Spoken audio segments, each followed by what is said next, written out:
Good morning, everyone. This is Amy Wooten, the Executive Director for Educator Licensure and Preparation at the Tennessee Department of Education. And I want to thank you for joining us today for a webinar to provide an overview related to new literacy standards for Tennessee educator preparation providers. Before we get started, I just quickly want to say that we're recording this webinar, so if any of your colleagues are unable to join, we will have this recorded and we'll share it out later. In addition to that, I believe that all of your lines are muted, and if you have questions for us, please feel free to send us an email. Our email addresses will appear at the end of this presentation, or you can also send an email to educator.preparation@tn.gov. And now I'd like to just briefly review the agenda. So we'll start out with a brief history of where we've been in Tennessee in regard to training educators to teach reading and now teach literacy. We'll walk through where you can find the new literacy standards. And then we'll do a brief overview of some helpful resources. We've been doing a lot of work in our state, particularly with our K-12 educators and students related to teaching literacy in Tennessee, and we want to make sure that you are familiar with these resources as well.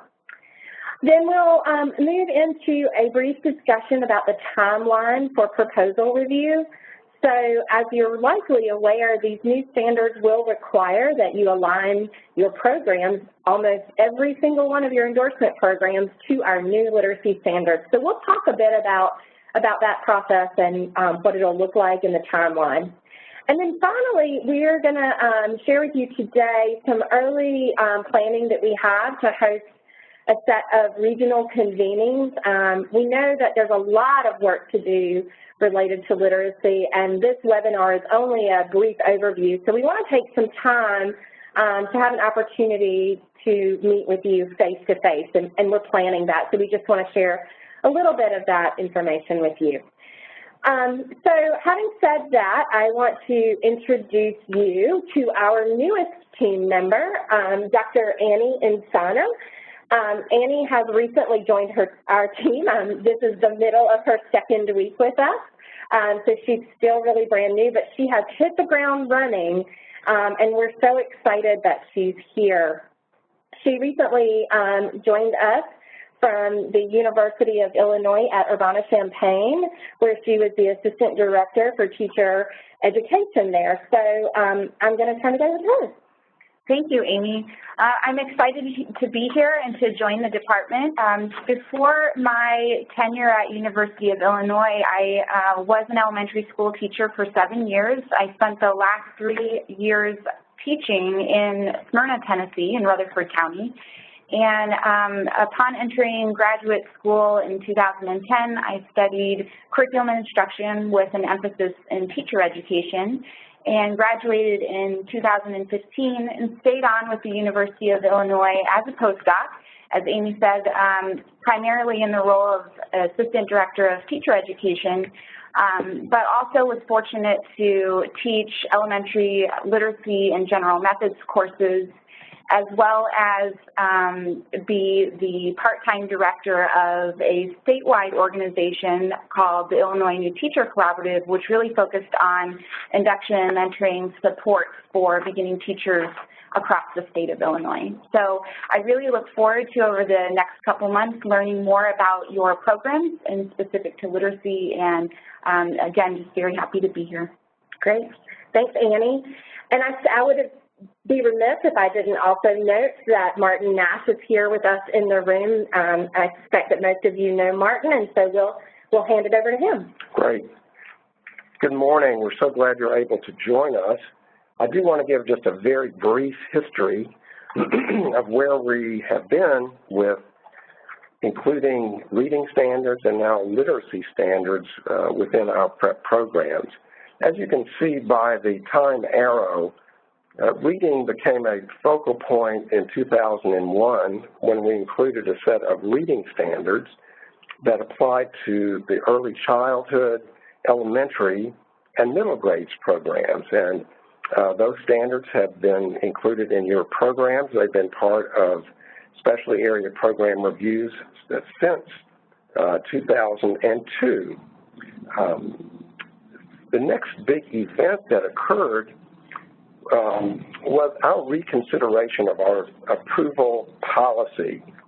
As you recall, we went through an engagement process between 2012 and 2013 in redesigning our Ed Prep policy and the standards on which our programs are designed. At that time, we chose not to address anything related to reading or literacy, knowing full well that that was going to be a department priority in the very near future from 2012 and 13 on.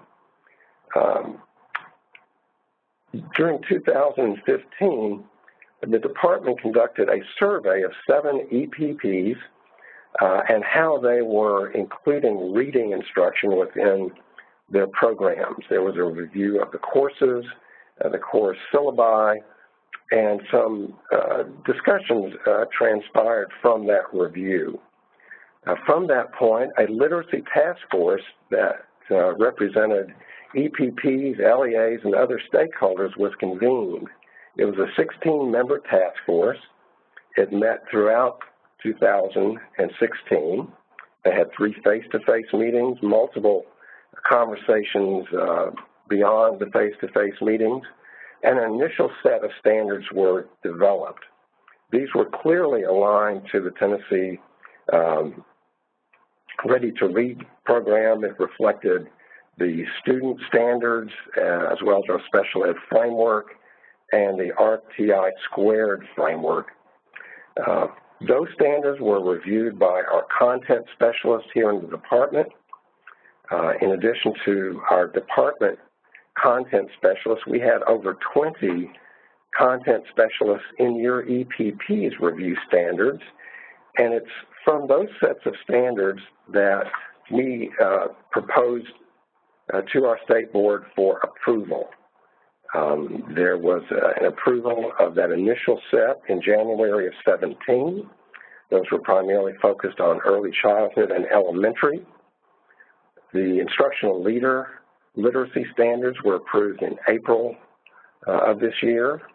And then the most recent set of standards apply to the core academic areas as well as the career and technical education areas, and many of our special population areas that include the interventionist, early childhood, as well as the interventionist. So that's a brief history of what we have done with reading and most currently with embedding literacy standards within our Ed Prep programs. Thank you, Martin. So what's important is to, some of you may have gotten a chance to think about and review these new standards, but for those of you who are new and may have not had a chance to review these new standards yet, they can be located at the URL listed here. What's important to note about the latest version of these standards is that they will always be found on the tennessee.gov/SBE site. And again, we've included that URL here for reference. Any and all information about the standards implementation and related resources will be communicated through the EPP update, which is a newsletter that is sent out about once a month with an occasional special issue. If you have not yet subscribed to the EPP update, you can do so by visiting our tennessee.gov/education site and selecting the department newsletter link.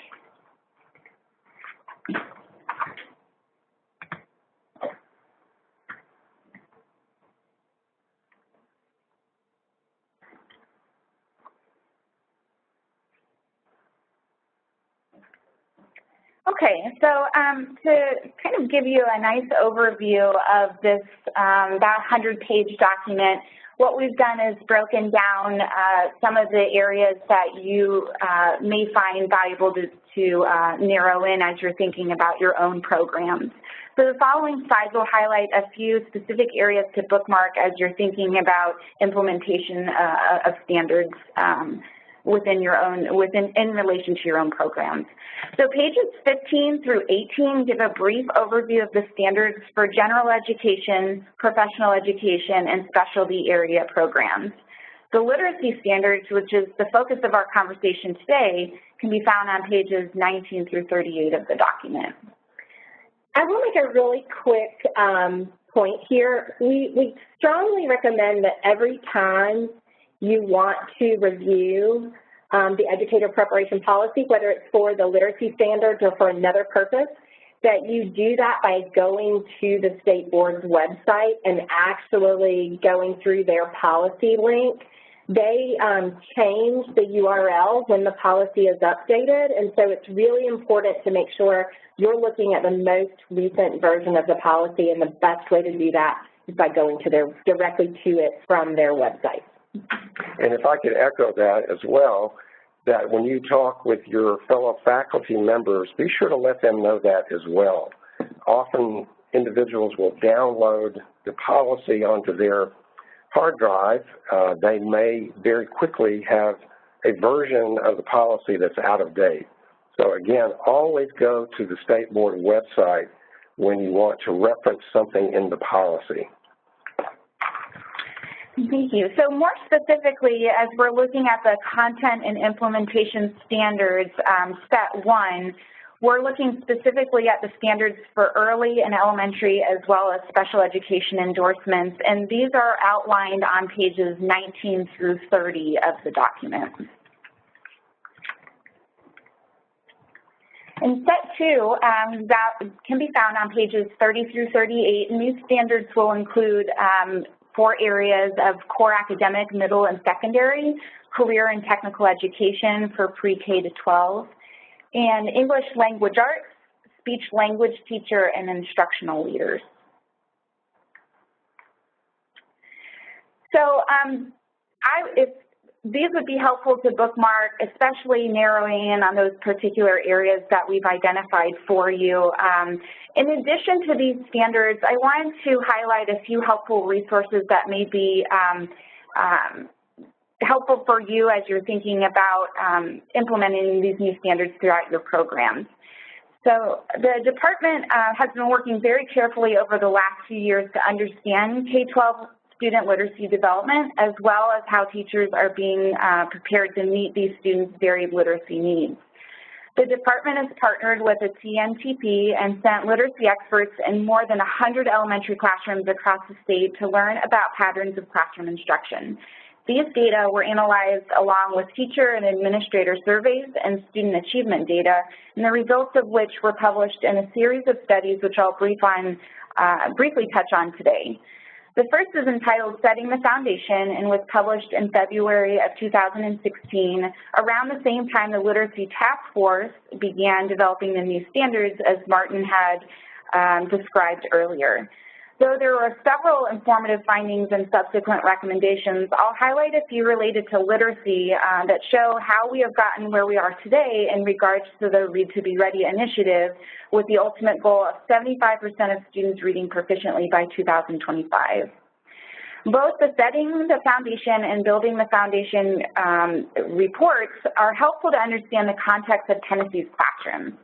The one main finding from the first report indicates that one cause of Tennessee's stagnant growth in reading proficiency is due to isolated skill instruction. And a subsequent recommendation is that students should learn decoding within the context of broader comprehension. Similarly, in the Building the Framework report, a main finding indicated that students rarely engage in lesson sequences or classroom activities that intentionally build the critical knowledge-based competencies like vocabulary and comprehension, alongside the skills-based competencies such as phonics and decoding. And a recommendation is that students need more opportunity to practice reading foundational skills within authentic reading and writing experiences. And finally, our most recent report, Teaching Literacy in Tennessee, considers the findings and recommendations from the previous reports and really starts to think about the how. And so this report provides an instructional framework and practical guidance for pre-K through fourth grade teachers, including ESL and special educators, to implement high-quality Tier 1 literacy practices that will develop all K-3 students into proficient readers and writers. The graphic shown here illustrates elements of the literacy block. It integrates the what, meaning the Tennessee academic standards that need to be addressed, the how, or the instructional strategies, and the where, or the structures that the teachers incorporate as they plan for literacy instruction on any given day. Teachers will not use all these instructional strategies in a single day, and the timing for each will vary based on needs. Rather, teachers should flexibly select from multiple instructional strategies, such as the interactive read aloud, shared reading, and interactive writing, as they design high-quality, integrated Tier 1 literacy block that reflects the expectations of grade-level standards. The Read to Be Ready team is working very hard to train reading coaches across the state to not only understand this framework, but to appropriately coach in-service teachers on how to select high-quality text, design lesson sequences, and create daily tasks. So why is this information helpful for you? As you begin thinking about how to integrate the new EPP literacy standards within your programs, the information from these reports can help you internalize what the candidates will be experiencing in the field, as the mentor teachers they will be paired with will be actively using these high-quality instructional practices. If you're interested in reading the full report, all three can be found on our Tennessee.gov education webpage. The next item we wanted to discuss is the timeline for proposal review. As has been the case when there are significant revisions to our educator preparation policy and as standards have been revised, we ask our EPPs to submit proposals to show alignment of their programs to these changes in standards. As you can see from the slide, we're looking at two sets of specialty area programs that we would anticipate receiving proposals from your EPPs. We're looking at this spring. The first set would be in April of 18. In these specific areas that include those areas listed on the left side of the table. Then those on the right side of the table, we would expect to see the proposals submitted by May this coming spring. There's also a set of specialty area programs that would be excluded from this review process currently, and that set of specialty area programs are listed at the bottom of this slide. We expect that once these proposals have been submitted and reviewed, and we'll discuss that in a moment in terms of what that's going to look like, we would expect that implementation would occur with this first group that would be submitted this spring and April, that by this fall, those standards would be in place for candidates entering your programs. Then that group listed for May this spring, those would be available starting spring of 19. We know this is a heavy lift and a quick turnaround, but we anticipate that this will be something that we will assist you in working through. Martin, I want to jump in and just share that when we were working through the standards that we were going to propose to the board, that we were deliberate in excluding these groups that you see here at the bottom of the page. And specifically, I want to speak about English as a second language. We understand from our colleagues that the TESOL standards are currently under revision, and we're anticipating that those new standards will be published, I believe, in January 2018. And so and we also believe that those standards may adequately address literacy. So rather than developing literacy standards for English as a second language only to have a new set of TESOL standards that is sufficient, we decided deliberately to wait on those.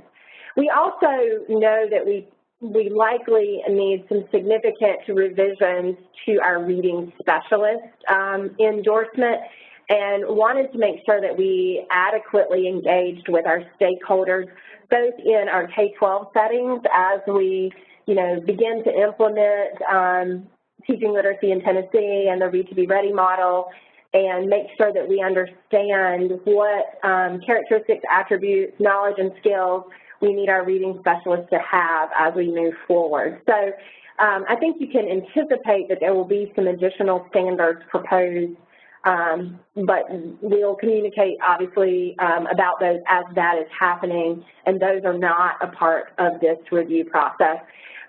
We also have listed here our school services personnel, and I think some of these groups, such as school psychologists, may not require literacy standards, while we may determine that some of our others, perhaps school speech language pathologists, would require some literacy standards, but that's certainly a more engaged conversation over the course of the next several months. What we anticipate is that we will have an online process for our EPPs to submit proposals. We're not going to use flash drives or hard copy, but we're looking at an online process. We're looking at the software to do that. At this point, it's FormStack is the one we're looking at, although that might change. But it will be an online process, which will be a prelude to our EPP portal. In terms of what we anticipate the components of your response to these standards, is we see three primary areas. We're going to ask you to describe how your programs, each of your specialty areas, will address each standard, and where appropriate, when those standards are broken down into components, how your specialty area programs address each component. We're going to ask you to submit forms of evidence on how this is being done. That likely will be in the form of syllabi or perhaps course descriptions. And we're also going to ask you to describe how you're going to make sure that your candidates have mastered these skills. What are the assessments that you're going to utilize to know that they have these standards well in hand?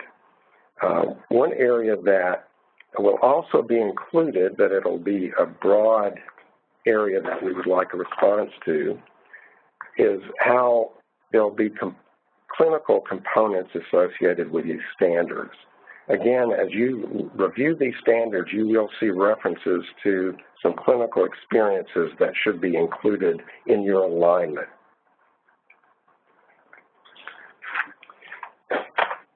Formatting for submitting your specialty area programs can take several different forms depending on how your programs are designed. You can submit programs that align to these specialty areas as discrete to each specialty area program. And as you see from this slide, we use the 4 science endorsement as an example so that you would have a separate proposal for each one. Or where you have programs that are related, such as the sciences, you could submit them as clusters. In this case, you would align all 4 of these specialty area endorsements in one proposal to the literacy standards. And these are just examples in one related area. It's conceivable that you could do clusters beyond just science. You could include all secondary, and there could just be some indication where there would be significant variations across different specialty areas. Again, we'll be working with you on this process, on how you might go about organizing and configuring your proposals for submission. We also have developed a timeline for recruiting, recruiting, selecting, and training reviewers.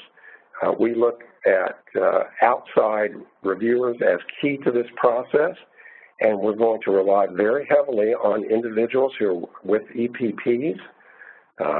There are those who are practitioners and some other stakeholder groups that we want to draw applicants from who will review your proposals. We want this to be a shared partnership process across these different partner groups. We'll start that recruitment process in November. There will be a specific application process. We will have a submission deadline in December. We'll announce who the reviewers that are selected in January, and then we'll have a training session in February, and if necessary, we'll have a second training likely in March or April.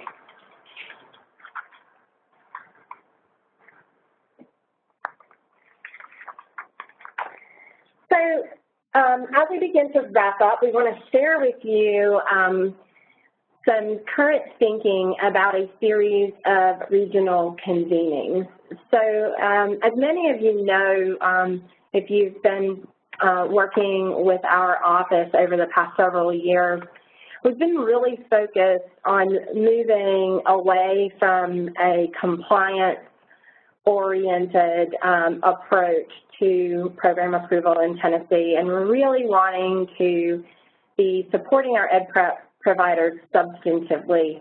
And we understand that as a part of that, one thing, and we heard this from you, that we need to do a better job of is working directly with you to make sure that you are aware of what state initiatives are underway and how they connect to one another and to the work that you're doing. And so we will pair that with these convenings. So we anticipate sharing things not only about literacy standards, but about several of our other statewide initiatives. But we want to use that cohesive framework as a way to think critically about these new standards. So, you know, standards are really guideposts that help us think about the work that we need to do. But doing that work takes a lot of endurance, is the term that came to mind. And so we want to make sure that we offer opportunities for faculty to be able to come together and collaborate, hopefully across providers, or even just providing time for you with your own faculty to begin to think deeply about how this might, how you might need to make changes within your own programs. And I do want to say that Martin mentioned that our reading standards were well out of date, but we know that most of our ed prep providers are far more advanced than our old standards were, and we know you're already doing a lot of great work in literacy, and so this will also give us an opportunity to have more insight into that. So we look forward to these convenings. The current plan is we're trying to schedule 3 convenings, an east, a middle, and a west, so hopefully we can minimize travel time for you. And we are looking at the beginning of November. I don't want to promise right now that that's when it's going to happen. We're trying to find locations, but we will share those dates with you as soon as we possibly can, and we hope that many, if not all of you, will be able to participate. So I think that concludes most of our presentation for today. I do want to mention that if you aren't aware that the State Board of Education is currently beginning a process to review 2 of our practice exams for alignment to our student standards as well as our educator preparation standards.